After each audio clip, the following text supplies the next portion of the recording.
اهلا بيكم مرة تانية في الحلقة الرابعة من EP Tutorials. النهاردة هنتكلم عن واحدة من اهم واقدم المدن الساحلية في مصر، وهي العين السخنة. مدينة جوها حلو قوي وسهل توصل لها من كل حتة، لانها نص ساعة من السويس، ساعة ونص من الغردقة، وساعة ونص من القاهرة.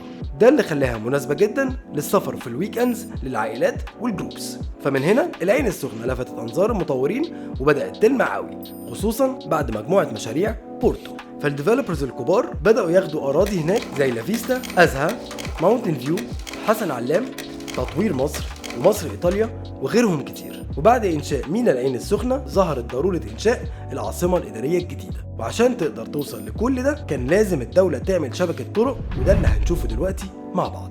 أول حاجة طريق القاهرة العين السخنة، طريق الجلالة، طريق الزعفرانة. ومعلومة سريعة ليك إن الدولة بتعمل مدينة الجلالة كمدينة كاملة تقدر تعيش فيها فيرست هوم، مش كمدينة ساحلية. وده بيودينا لأهم اللاند ماركس هناك، وأولهم وأهمهم جامعة الجلالة، وطبعا الغني عن التعريف بورتو السخنة وفندق موفنبيك. ودلوقتي تعالوا نشوف أهم المشاريع في العين السخنة. ليتل فينيس حسن علام، أزها السخنة، عين هيلز، المونت جلالة، ذا جروف، باي مونت، كارنيليا، مجادة، بورتو السخنة، تلال السخنة، لافيستا 6، لافيستا توباز، لافيستا 2، لافيستا 1، لافيستا جاردنز، بوهو السخنة، لافيستا 3، لا سيرينا،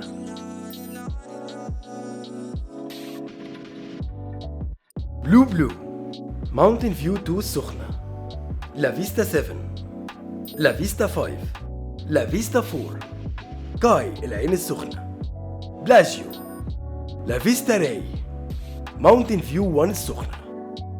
وبكده انت عرفت اهم المشاريع اللي في العين السخنة. Thank you for watching and see you next part.